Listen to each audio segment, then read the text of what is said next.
Hi అండి, అందరికీ నమస్కారం. నేను మీ యాక్టివిస్ట్ రమేష్. ఈరోజు మనం డిస్కస్ చేసుకున్న topic snake bite. Snake bite అనేది విలేజెస్లో, గ్రామంలో ఎక్కువగా ఈ స్నేక్ బైట్ సంబంధించిన కేసులు చాలా ఎక్కువగా రేర్గా చూస్తూ ఉంటాం. అయితే వీటిలో మనకి poison and non poison snakes ఉంటాయి. పాయిజన్ స్నేక్స్ ఏ విధంగా కరిచిన తర్వాత ఎటువంటి సిమ్టమ్స్ బయటకు వస్తాయి, చేయకూడని పనులు ఏంటి, చేయవలసిన ప్రథమ చికిత్స ఏంటి, మనం ఈరోజు డిస్కస్ చేద్దాం. మొట్టమొదటిసారిగా మనం పాము కరిచిన వెంటనే ఆందోళన గురవ్వకూడదు. పాము కరిచిన వెంటనే అది ఫస్ట్ ఆఫ్ ఆల్ మీరు ఒకవేళ మీకు పాము కరిచిన చోట పాము కానీ మీకు చూసిన తర్వాత డిసైడ్ చేసుకునే నాలెడ్జ్ మీకు డిసైడ్ చేసుకోండి. లేకుంటే అది విషపూరితమైన పావా, విషపూర్వం లేని పావా మనం తెలుసుకోవాలనుకుంటే ఫస్ట్ ఆఫ్ ఆల్ మీరు చేయవలసిన మొట్టమొదటి ఏంటంటే బైట్స్ చెక్ చేయండి. బైట్స్ అనేవి మీకు 2 బైట్స్ కానీ మీకు దంతాల యొక్క బైట్స్ అనేవి కనిపిస్తే అది పక్క విషపూరితమైన పావు. రక్తస్రావం, కొద్దిగా నీళ్ళ ద్రవం కూడా వస్తుంది. ఆ తర్వాత మీకు వెంటనే మీకు కరిచిన వెంటనే మీకు కళ్ళల్లో కొద్దిగా ఐలిడ్స్ అనేవి డౌన్ అవుతూ ఉంటాయి, మసగ్గా కనిపిస్తూ ఉంటాయి. తర్వాత మీకు శరీరం అంతా చెమట ఎక్కిపోతుంది. ఆ తర్వాత ఫీవర్ ఒకటి స్టార్ట్ అవుతుంది. కొంతమంది పాము కరిచిన వ్యక్తులకు వామిటింగ్స్ కూడా అవుతాయి. అదేవిధంగా ఆ ప్లేస్ అంతా బరువుగా తయారవుతుంటుంది.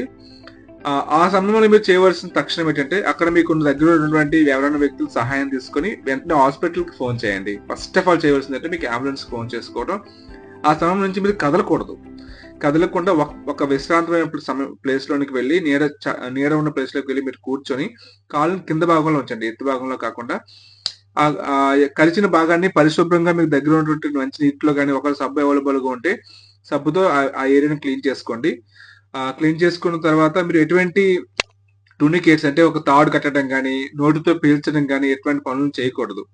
ఎందుకు చేయకూడదు అంటే వాటి ద్వారా మీకు ఎవరైతే పీలుస్తున్నారో వారికి విషం ఎక్కిపోయే ఛాన్సెస్ ఉంటాయి. టూనికేట్ కట్టడం వల్ల అక్కడ బ్లడ్ సర్కిల్ ఆగిపోయి కాళ్ళను తీసేయవలసిన పరిస్థితి కూడా ఏర్పడుతుంది. ఈ పనులు మాత్రం మీరు తప్పకుండా చేయకూడదు. మీకు మెడికల్ హెల్ప్ అందినంత వరకు మాత్రం పేషెంట్ని పడుకోకుండా చూసుకోవాలి. ఆ తర్వాత అక్కడ ఉన్న వ్యక్తులు ఎవరు గాబరు పడకుండా ఆయనకి మీకు ధైర్యాన్ని అందించాలి. ఆయనకి మీరు ఏం చేయాలంటే మీకు అవసరమైతే కొద్దిగా నీరు తాగించవచ్చు. అంతకు మించి ఎటువంటి మెడిసిన్ మీరు ఇవ్వకూడదు.